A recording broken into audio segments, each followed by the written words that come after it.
They found her by accident, floating quiet, tucked inside a cheap plastic storage bin.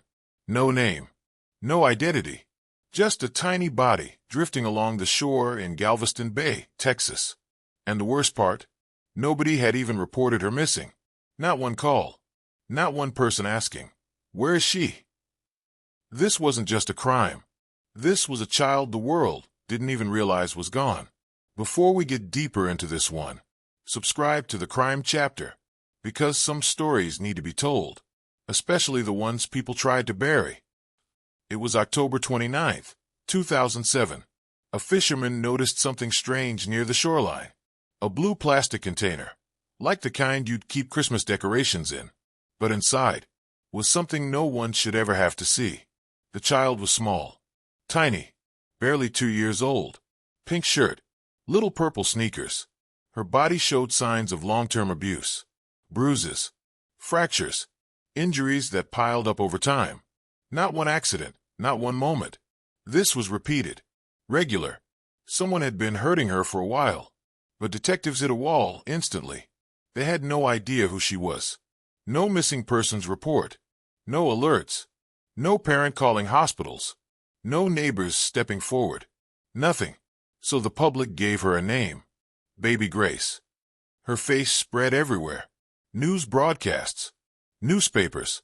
America's Most Wanted. Press briefings. Billboards.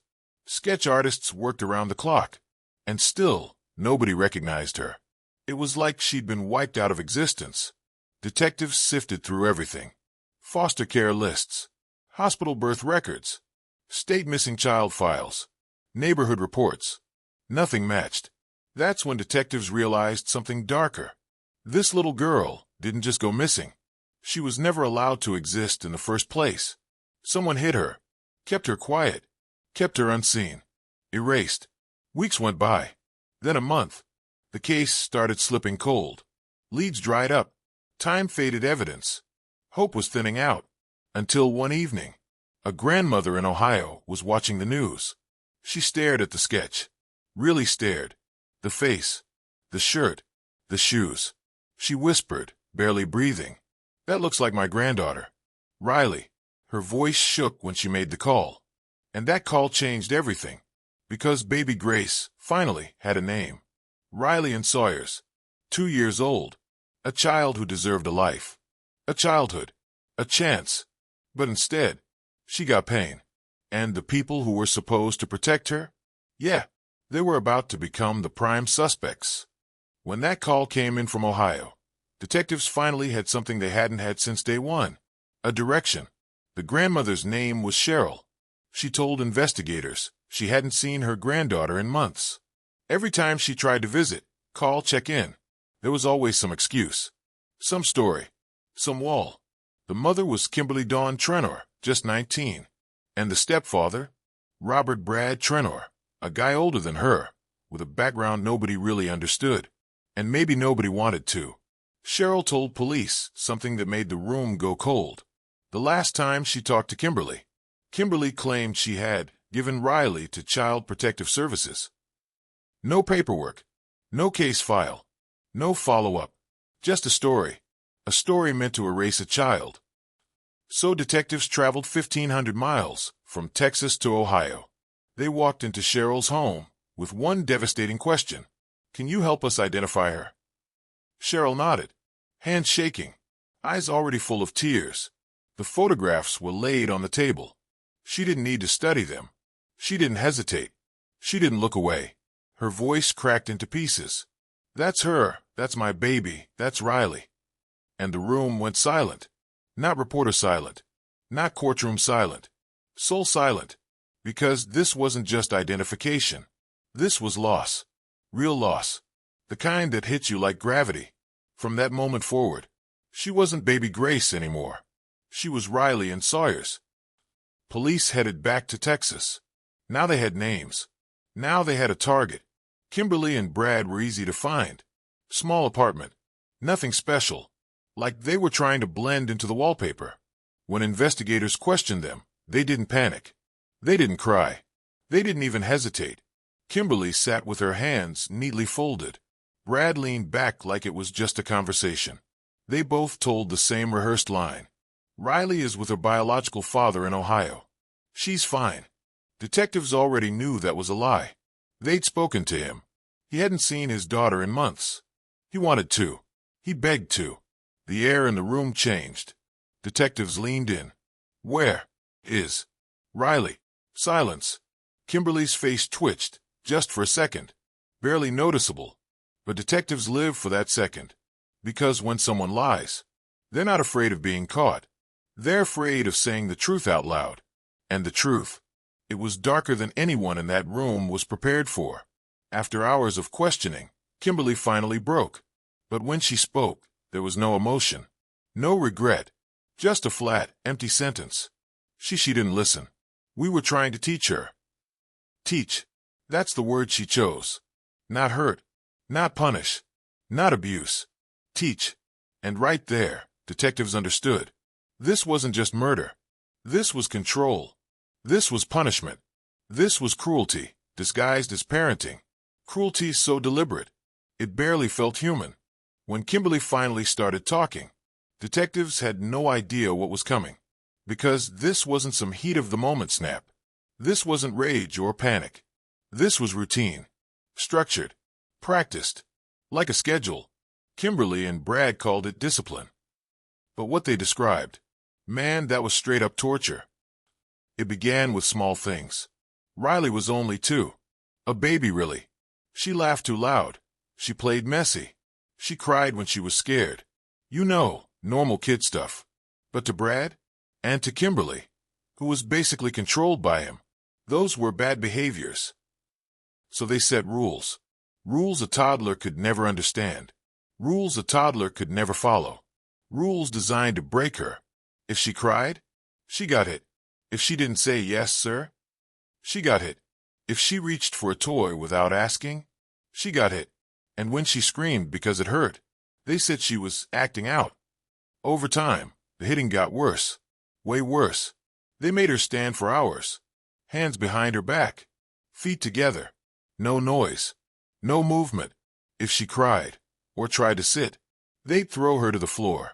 But the final day, the day Kimberly described, that's the one that still sticks with every detective who heard it. Kimberly talked about it like she was describing laundry. No emotion. No guilt. Just straight, cold details. Brad thought Riley laughed too loud that morning, so he told Kimberly to get the belt. Riley was 2.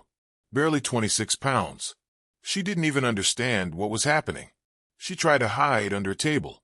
She tried to run. But Brad dragged her out. They hit her. Over and over. Her back, her legs, her arms. Until she couldn't even scream anymore.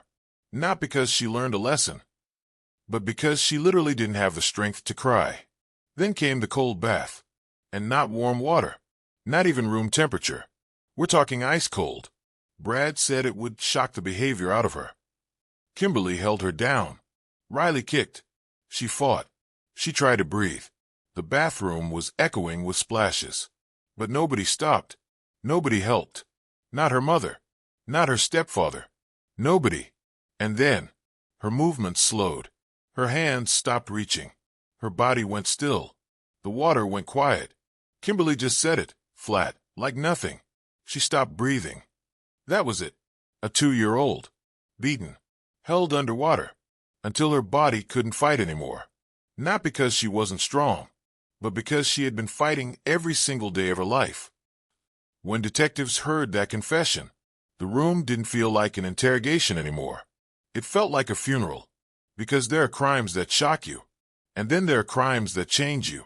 And this one changed everyone. After Riley stopped breathing, there was no rush. Number 911 call. No, we have to save her. Just silence. Kimberly and Brad didn't see a child anymore. They saw a problem they thought they had taken care of.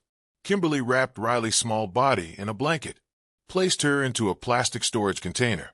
The kind people keep old Christmas lights in. Old sweaters. Stuff they don't think about. Then they just sat there. Same apartment. Same silence. Same emptiness. And they made a plan. They kept Riley's body there for weeks. In that container. In their home. Life continued around it. They ate. They slept. They watched TV. All while Riley was right there, in the same room. Eventually, the smell became too strong, too real, too impossible to ignore. So they decided to get rid of her. They loaded the container into their car, drove to Galveston Bay. Quiet water, quiet shore, quiet everything. And with no emotion, no goodbye, no humanity, they threw her into the water, like she was nothing. But the ocean doesn't keep secrets for monsters. It brings truth back up. 2 months later, that container washed ashore, and everything they thought they hid came rising to the surface. When the confession was over, the detectives didn't yell. They didn't slam fists. They didn't even talk. They just stood there. Because sometimes justice isn't a legal word. It's a promise. Kimberly and Brad were arrested. Capital murder. Injury to a child. Tampering with evidence. The courtroom was silent when the verdict came down. Not because anyone was confused, but because everyone was holding their breath. The jury didn't need time to think. Kimberly Dawn Trenor. Life in prison. No parole. Bradley Trenor. Life in prison. No parole. The doors closed behind them, and everything felt heavier, like the world had been reminded what it means to be human, and what it means not to be. Riley's grandmother, Cheryl, sat in that courtroom, holding a small teddy bear the entire time, like she was holding Riley. When sentencing ended, she whispered, "She finally has her name back. She's not Baby Grace anymore. She's Riley. Riley Ann Sawyers." Because this story was never about how she died. It was about who she was. She laughed. She played. She loved the color pink. She liked being held. She was soft. She was curious. She was here. And now, people remember her. Not as a case. Not as a sketch. Not as a headline. But as a little girl who deserved a childhood. If you're still here, thank you. Some stories are heavy, but some stories need to be told. This is the Crime Chapter. Subscribe, because we don't forget the ones the world tried to.